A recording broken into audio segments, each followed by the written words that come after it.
Ravi Prakash Siliconandhra hospital Kuchipudi super speciality వైద్య సేవలు పూర్తిగా ఉచితం.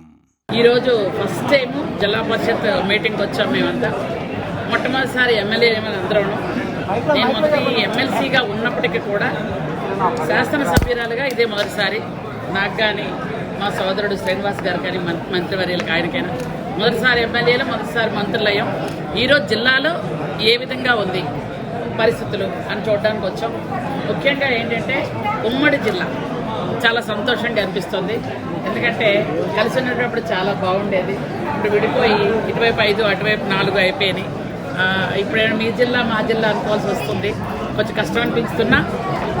ఏంటంటే మన్యం జిల్లా అనేది ఓన్లీ ఎస్సీలకు అయ్యింది కాబట్టి ఇక్కడ వేరే ఇలా బీసీ, ఓసీ ఇక్కడ కూడా ఎస్సీలు ఉన్నారు. ముఖ్యంగా ఏంటంటే ఈరోజు 52 అంశాలు చర్చించాలి. కానీ చర్చించాల్సిన అంశాలు ఓన్లీ 4 అయ్యాయి. ఎందుకంటే టైము తక్కువ, ఎంత తక్కువ టైంలో చేయలేము.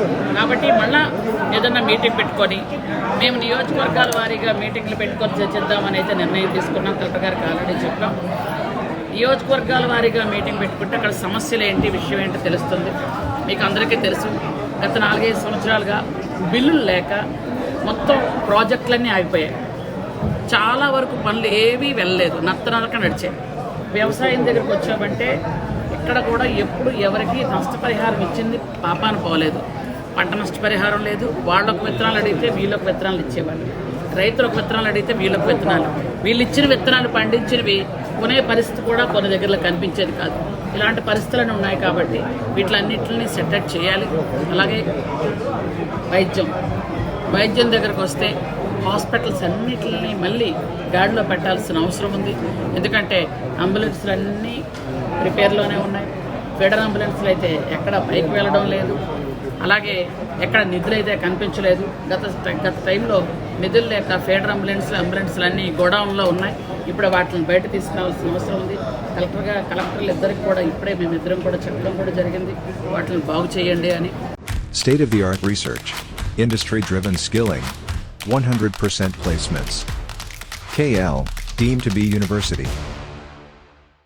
అలాగే ఇక ప్రాజెక్టుల విషయానికి వస్తే త్రాగునీరు, సాగునీరుకి ప్రాజెక్టు, అట్లాంటి 11 ప్రాజెక్టులు ఉన్న సస్యశ్యామలమైనటువంటి విజయనగరం జిల్లాలో ప్రాజెక్టులు పూడికల తీతలు, సిల్ట్ క్లియరెన్సు, జంగ్ల క్లియరెన్సు చెయ్యక టైలెండ్ దాకా వాటర్లను భరిస్తుంది.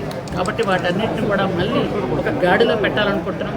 గౌరవ చంద్రబాబు నాయుడు గారు మా మీద నమ్మకం ఉంచి మాకు మంత్రులుగా మొదటిసారి ఎమ్మెల్యేలైనా మంత్రులుగా అవకాశం ఇచ్చారు. కాబట్టి చంద్రబాబు నాయుడు గారు ఏదైతే ఆదేశాలు జారీ చేస్తారో ఆ విధంగా ఎక్కడొక్కడ తడా పడా అని భేదాలు లేకుండా ఈరోజు ఎవరెవరైతే పెన్షన్ అర్హులు అందరికీ పెన్షన్లు ఇవ్వడానికి ఎక్కడ కూడా మీరు మేము అని కానీ, క్యాస్ట్ అని కానీ, మతం అని కానీ, కులం అని కానీ ఏది కూడా చూడకుండా అందరికీ సమదృష్టితో చూసి పెన్షన్లు ఇచ్చిన మిగిలిన అన్ని సంక్షేమ అభివృద్ధి కార్యక్రమాలు అందరికీ అందే విధంగా చూడాలన్నదే మా ధ్యేయం. చట్టం తన పని చేసుకెళ్ళిపోద్ది కదండి. ఇది గత వాళ్ళు వాడిన డైలాగ్ ఇది. చట్టం తన పని తను చేసుకుని పోతుంది. ఎక్కడైనా అక్రమాలు జరిగితే ఖచ్చితంగా ఎంక్వైరీలు ఉంటాయి కదండి. మీకు ముందే చెప్పాను, గత టైంలో చేసిన తప్పులు ఇప్పుడు ఒప్పులు అయిపోవాలి. అప్పుడు తప్పని మేము చెప్పాక ఇప్పుడు ఆ తప్పులు మేము చెయ్యం. గత టైంలో 5 సంవత్సరాలు చాలా అనుభవించాం, చాలా పడ్డాం. అవి అన్నీ కూడా రిపీట్ అవ్వాలని మేమైతే అనుకోవడం లేదు. ఒక శాసనసభ సాక్షిగా నేను శాసన మండలిలో ఉన్నాను. శాసన మండలిలో నేను ఒక్కదాన్నే మిగిలిపోయాను. అప్పుడు 3 మహిళలు ఉంటే 2 మహిళలు వెళ్ళిపోయారు. నేను ఒక్కదాన్నే మిగిలితే నన్ను ఎంత హ్యూమిలేట్ చేసేవాళ్ళో, ఎంత విధంగా బాధ పెట్టేవాళ్ళో నాకు తెలుసు. అప్పుడు అందరూ టీవీలో కూడా చూసేవాళ్ళు. కానీ ఒక్కరోజు కూడా మాట్లాడలేదు. కారణం ఏంటంటే అది ఒక దేవాలయం. ఆ దేవాలయంలో వాళ్ళు బూతులు మాట్లాడుతున్నారంటే మేము మాట్లాడాం. ఈరోజు ఎవరైనా తప్పు మాట్లాడినా ఆ రోజు తప్పైతే ఈరోజు కూడా తప్పే. మేము ఎక్కడ కూడా లైన్ క్రాస్ చెయ్యం, మాకు అవసరం లేదు. చంద్రబాబు నాయుడు గారు చెప్పడం ఏంటి అంటే వాళ్ళు అలా చేయబట్టే 151 నుంచి 11కి పడిపోయారు. ఈరోజు మేము 164 ప్రజలు మమ్మల్ని నమ్మి, చంద్రబాబు నాయుడు గారిని నమ్మి, ప్రజాప్రభుత్వం, ప్రజల కోసం, ప్రజల చేత, ప్రజలు కోరుకున్న ప్రభుత్వం. కాబట్టి అలాంటి ప్రభుత్వంలో మేము పనిచేస్తున్నాం.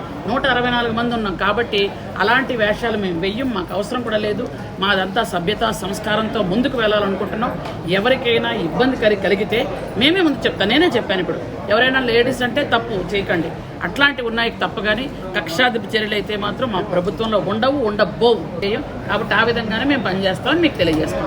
థ్యాంక్ మరిన్ని వీడియోస్ కోసం ఛానల్ ని సబ్స్క్రైబ్ చేయండి, లేటెస్ట్ అప్డేట్స్ కోసం వాట్సాప్ ఛానల్ ని ఫాలో చేయండి అండ్ లింక్ డిస్క్రిప్షన్ లో ఉంది.